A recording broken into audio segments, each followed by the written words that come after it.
পাকিস্তান আর ইন্ডিয়ার যুদ্ধ তো শুরু হয়ে গেল, তো এই দুই দেশের লেগে আমার একটা অফার আছে।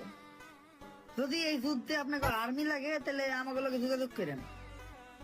আমাদের দেশে আবার প্রচুর পরিমাণ বিটিএস আর্মি আছে। কে জানি বলছে ভারত পাকিস্তানের যুদ্ধ হচ্ছে, তাই সেখানে যদি আর্মির প্রয়োজন হয় আমাদেরকে বলবেন, কারণ বাংলাদেশে প্রচুর বিটিএস আর্মি আছে। কাকু মনে হয় ভুলে গেছে বাংলাদেশের থেকে দ্বিগুণ পরিমাণ বিটিএস আর্মি ভারত এবং পাকিস্তানে আছে, আর সেখানে বেশিরভাগ চলচ্চিত্র জগতে হিরো হিরোইনেরাই বিটিএস আর্মি। আর ভারত এবং পাকিস্তানে যতগুলো বিটিএস আর্মি আছে তারাই যথেষ্ট, ওখানে আমাদের সময় নষ্ট করতে যাওয়া লাগবে না। আর তাছাড়াও সামনের মাসে আমাদের বাকিরা যারা মিলিটারি থেকে ফিরছে সেটা নিয়ে আমরা প্রচুর ব্যস্ত, তাই সরি কাকু, আপনার প্রপোজালটা অ্যাকসেপ্ট করতে পারলাম না। আর আপনি যে লাইক ভিউর আসার ভিডিওটা আপলোড করেছিলেন, আপনার সেই লাইক ভিউটা হয়ে গেছে। এভাবে সারা জীবন বিটিএস এবং বিটিএস আর্মিদের 5-8 ভিডিও আপলোড করে আরও সামনে এগিয়ে যান। ধন্যবাদ।